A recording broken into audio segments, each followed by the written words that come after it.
Olá a todos! Esse é o segundo vídeo da série sobre desenvolvimento com C# na Godot. Nessa aula vamos fazer nosso jogador se movimentar, os meteoros surgirem, e o nosso jogador atirar. Queria pedir para vocês já deixarem o like, se inscreverem e compartilharem, ajuda muito a fortalecer o canal. Para começarmos com a aula, não se esqueçam de abrir a versão da Godot com suporte ao C#. Se vocês não possuem essa versão da Godot ou não fizeram a montagem do nosso projeto ainda, sugiro que assistam ao primeiro vídeo da série. Nessa vou focar mais nos códigos. Bem, aqui estou mostrando algo que ficou meio vago na aula passada. Na cena do asteroide eu coloquei todas as texturas que vieram com o modelo e coloquei o valor médio para metálico e rugosidade. Peço para que vocês coloquem pelo menos a textura padrão no asteroide. Agora vamos abrir a cena da nave para fazermos alterações. Temos algumas coisas que precisamos cuidar antes de criarmos um código para ela. Clicando sobre o Rigid Body nós temos várias propriedades no inspetor que cuidam da física e podemos alterar para o nosso estilo de jogo. Já que o nosso jogo é no espaço, eu zerei a gravidade, e como queremos fazer a movimentação e rotação do nosso jogador por código, eu tranquei elas em alguns eixos. Trancar significa que elas não serão alteradas, serão sempre constantes. A rotação podemos trancar todos os eixos, mas a movimentação precisamos deixar o eixo X disponível para conseguirmos ir para a direita e esquerda. Vamos adicionar uma câmera, colocar ela atrás do nosso jogador e posicionar para pegar uma boa visão do nosso ambiente. Apertando em Preview você consegue ter uma noção de como ficará a visão ao rodar o jogo. Você também pode rotacionar um pouco a câmera para poder pegar uma visão olhando mais para baixo.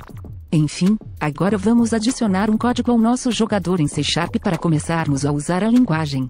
Aperte com o botão direito no Node principal, escolha a opção Anexar código, conforme o vídeo, certifique-se de que a linguagem escolhida foi o C# e aperte em Criar. Para quem já programava com a linguagem nativa da Godot, que é bem próximo a Python, eu imagino que não terá muitas dificuldades para entender as mudanças na forma que as variáveis são criadas e modificadas. O que muda basicamente é que na linguagem C# você precisa definir um tipo para as variáveis e seu nível de proteção. A primeira coisa que precisamos escrever para declarar uma variável é um nível de proteção, depois o tipo e depois o nome da variável. Entendam o nível de proteção basicamente como variável acessível ou não por outro objeto. Public significa que todos podem acessar e alterar a variável, e private significa que apenas o próprio objeto pode. Já os tipos de variáveis são até bastante, mas os mais usados são int, float, bool e string. Int é para variáveis que irão armazenar valor inteiro, float para os números quebrados, bool para valor verdadeiro ou falso, e string para texto. Todas as variáveis devem ser tipadas e receberem apenas o valor que seja do mesmo tipo. Observem que a primeira variável que declarei chamada model não está em nenhum dos tipos que mencionei. Ela é basicamente uma variável para armazenar a referência ao nosso modelo. Como o nosso modelo é um mesh instance, nós precisamos usar esse mesmo tipo para nossa variável. Aqui na função read, que para quem não sabe é executada uma única vez quando a instância do nosso objeto passa a existir, eu pedi para atribuir a variável model nosso node model. Para quem já programava em Git Script e conhece bem essa função de pegar nó. Logo abaixo temos também uma função process, que acontece durante toda a vida da instância. Aqui mesmo na função process eu irei verificar se nosso jogador pressionou uma tecla de movimentação.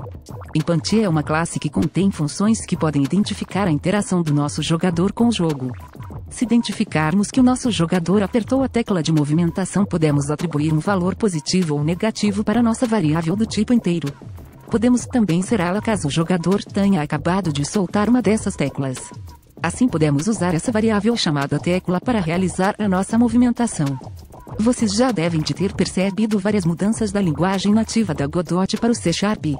Por exemplo, para criar bloco de códigos não basta só usar a indentação, precisamos colocar entre chaves.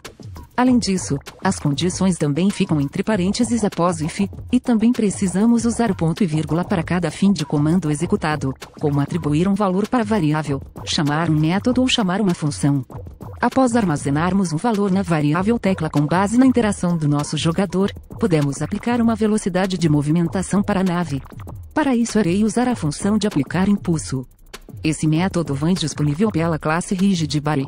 Para o valor do impulso podemos multiplicar o valor da tecla pela velocidade e pelo delta. O delta serve para certificar de que o valor da velocidade aplicado será exato dentro de um segundo. Aperte em testar e selecione nossa fase que está na pasta principal do projeto. Nada aconteceu. No código identificamos se as teclas foram pressionadas, mas não definimos elas e nem associamos uma tecla. Vamos usar o nome exato que está lá no código e associar uma tecla para movimentar para a esquerda e direita.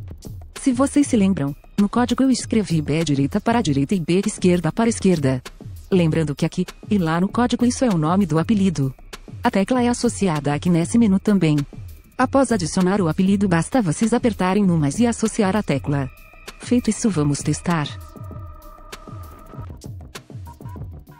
A movimentação está funcionando e a velocidade está boa. Para não precisarmos adicionar um código de desaceleração, podemos adicionar um valor alto para o dump nas propriedades do inspetor. E voltando para o código, vamos fazer nossa nave rotacionar de acordo com a tecla pressionada, para o nosso jogo ficar mais elegante.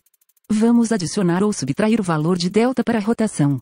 Lembrando que a variável rotação é do tipo float, e o valor de delta é um valor muito pequeno que contém o tempo desde a última execução do evento process.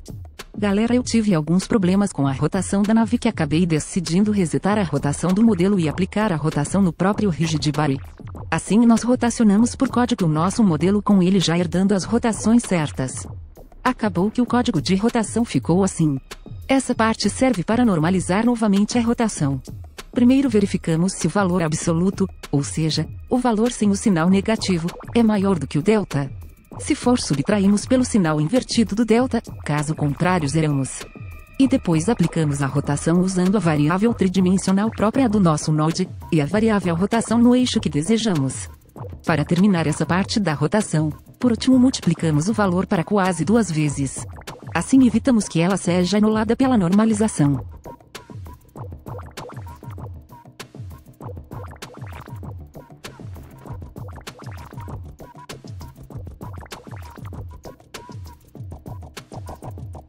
Como eu apliquei 2 vezes o valor de delta para a rotação, vou também adicionar mais para a normalização. Assim tudo vai ficar mais brusco. Agora eu vou voltar à nossa fase e adicionar um canvas layer. Esse node vai cuidar do nosso sistema de geração de asteroides, e de exibir nossa pontuação na tela. Após adicionarem e nomearem ele, apertem com o botão direito e escolham anexar código. Certifiquem-se de que a linguagem seja C# e apertem em criar. Removam as linhas de comentários. Eu vou fazer uma coisa no nosso jogador que vou deixar para dizer para vocês se foi perda de tempo na próxima aula. Vou criar uma classe minha aqui, e definir uma única variável para armazenar a pontuação. Se vocês me perguntarem por que fiz isso, eu digo que não sei. Mas seria uma boa forma de conseguirmos acessar a pontuação do nosso jogador e outras informações sem precisar de recorrer a funções da Godot, usando C# apenas. Isso porque para usarmos uma função que criamos de outro objeto precisamos de fazer uma chamada da função por texto. Isso pode gerar falhas na escrita, bugs difíceis de achar, etc.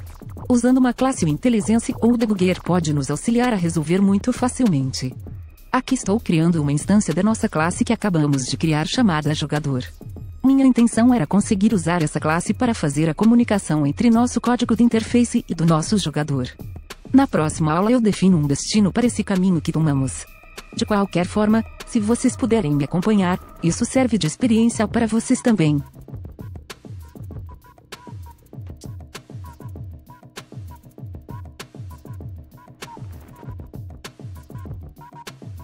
Temos a classe, temos uma cópia dela instanciada chamada jogador. Para retornar uma referência à nossa instância para a interface basta criar uma função. Outra coisa que já estamos usando e ainda não falei muito é sobre as palavras que vêm antes do nome do método ou da função.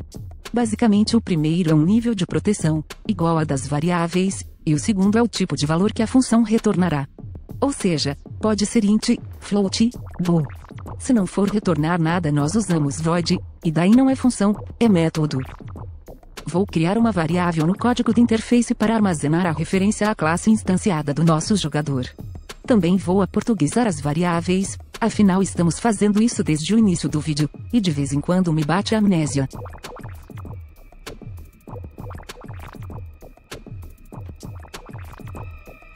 Eu não quero passar diretamente a referência para o caminho da nossa nave por código, mas torná-lo acessível no inspetor. podemos usar a palavra exportar assim como estou usando no vídeo para tornar a variável acessível. Também defini uma variável para armazenar o próprio modelo da nave.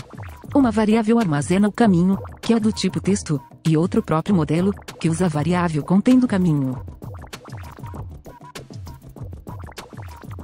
Esse entre aspas que usei para tentar fazer uma conversão para o tipo desejado, no caso, player. Vamos agora fazer o sistema de geração de asteroides. Vamos pegar o caminho da cena do asteroide para podermos carregá-lo na memória. Um tipo de cena carregado na memória é chamado de PQDCNI. Essa variável vai armazenar a cena na memória para realizar cópias. Para carregarmos o asteroide nessa variável podemos chamar uma função da Godot que carrega cenas, a load. Para quem já programava com a linguagem nativa conhece essa função. Até agora também não expliquei para que serve essas duas setas antes dos parênteses. Basicamente ela serve para identificar o tipo que deve ser retornado. Já podemos criar uma variável de intervalo entre as criações dos asteroides. E aqui estamos usando a função de processamento, que ocorre durante toda a vida do objeto, para lidar com a criação de cópias da nossa cena. Podemos verificar se o intervalo é maior que zero para subtrair do delta. Lembrando que o delta é um valor bem pequeno que contém o tempo desde a última execução do evento de processamento. Logo abaixo no caso else, ou seja, no caso em que a variável não for maior que zero, nós criamos uma variável do tipo rigidBody para armazenar a cópia do nosso asteroide. Na primeira linha instanciamos e armazenamos a referência ao asteroide na variável O. Na segunda linha colocamos esse objeto como filho da nossa fase, e por último resetamos o contador. Feito isso, já temos o sistema de criação dos asteroides a cada 2 segundos. Como não definimos uma posição ao instanciar as cópias, todas virão no centro do nosso cenário. Então vamos criar um código para o nosso asteroide. Defini algumas variáveis para armazenar o modelo e o shape de colisão do asteroide. Logo abaixo estou usando a função read, que é executado uma única vez quando o objeto passa a existir, e pegando os nodes referentes às variáveis que defini.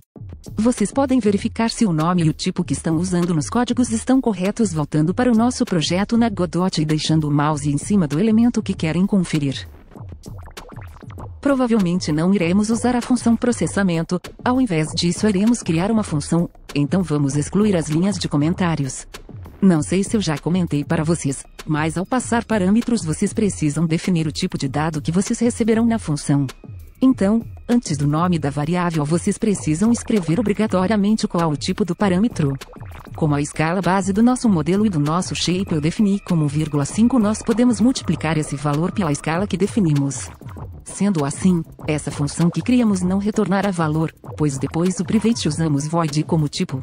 Ela esperará o valor do tipo float como parâmetro, que será a escala. Se inserirmos o número 2 como parâmetro, por exemplo, é porque queremos o dobro da escala. Não tem muito segredo nas linhas daquela função. Apenas usamos as referências aos nodes e alteramos suas variáveis escala. Como ela não será executada sozinha, precisamos chamar ela na nossa função read. Antes disso vou aplicar um impulso para os asteroides. Esse impulso vai variar apenas no eixo Z, que é o eixo de frente com o nosso jogador. É para conseguirmos um valor aleatório podemos usar a classe GD, que possui uma função bem legal de usar, que pega um valor aleatório entre dois valores, chamada random range. Essa função da Godot retorna um valor do tipo double. Double é igual a float no formato, mas o C# entendem os dois como diferente por conta do espaço na memória. Para convertermos basta usar antes da função, entre parênteses, o tipo para o qual queremos converter.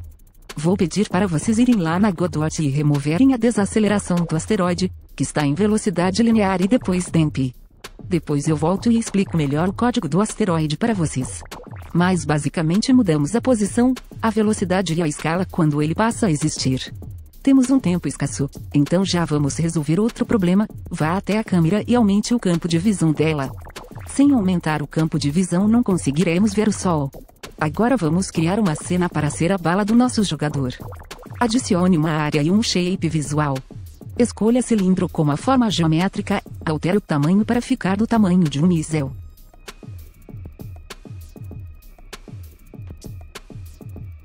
Após ter feito isso, adicione um material para ele. Vamos fazer um material que não receberá luzes ou sombras, então vamos desativar essas marcações ao entrar no material.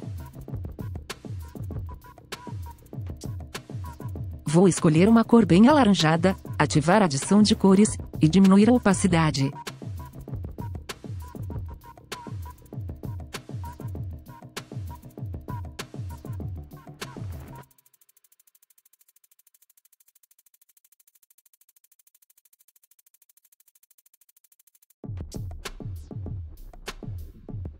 Após terem feito isso, apertem nesse mesmo node e apertem no teclado Ctrl+D.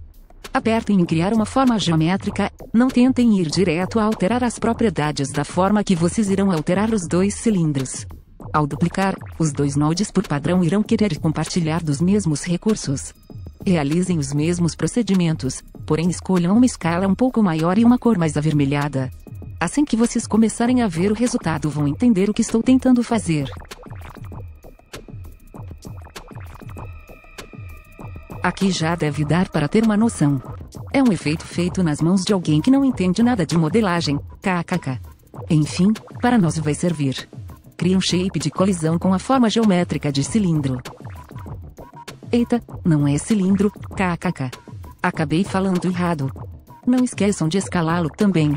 Salve-o na pasta de objetos e depois peguem o caminho até ele pela aba File System. Após termos feito isso, podemos fazer aquele mesmo esquema de carregar a cena na memória. Então vamos no nosso jogador carregar essa cena em uma variável. Lembrando mais uma vez que o tipo de objeto carregado na memória é PQDScene, e que precisamos usar a classe da Godot para usar a função de carregar a cena. Agora vamos abaixo de todas as interações com o teclado que já criamos e criar uma identificação para a tecla de atirar, que instanciará cópias da nossa cena balas. Não tem muito segredo. Aqui identificamos a tecla por um apelido, instanciamos uma cópia, armazenamos a referência em uma variável com o mesmo tipo, que é a área, e então colocamos ela como filha da nossa fase.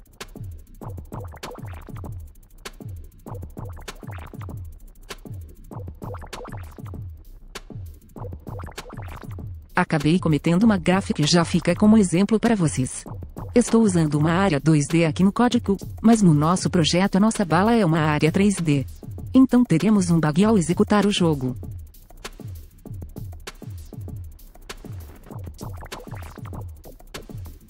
Mas ok. Instanciamos nossa bala e agora queremos que ela vá de encontro aos nossos asteroides, então basta aplicarmos uma velocidade negativa a ela. Como não podemos usar alguma função para aplicar impulso em uma área, podemos fazer isso por código. Vamos criar uma variável do tipo float e já vamos criar uma função processamento para realizar a movimentação da nossa bala. Para usar um vetor 3, como sugere o sistema ao aplicar uma nova velocidade, ele espera todos os parâmetros como float. Mas na nossa bala vamos fazer a movimentação manual. Temos a velocidade e queremos que ela se movimente fixamente na direção contrária ao nosso jogador. Para fazer uma movimentação manual eu vou só mudar a posição da nossa bala. Básico do básico. Por isso usei a função de mudar a posição no processamento. Ao testarmos, nosso jogador não conseguirá atirar as cenas das balas que criamos. Isso porque definimos um apelido para a tecla de atirar, mas não a adicionamos efetivamente ao projeto. Então vá nas configurações e ative uma referência a ela.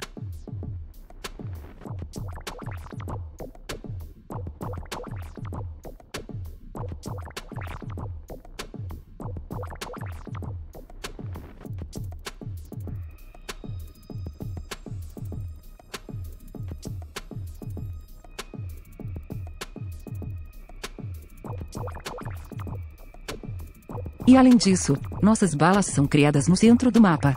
Para consertar isso podemos usar alguns eixos que são já do nosso personagem.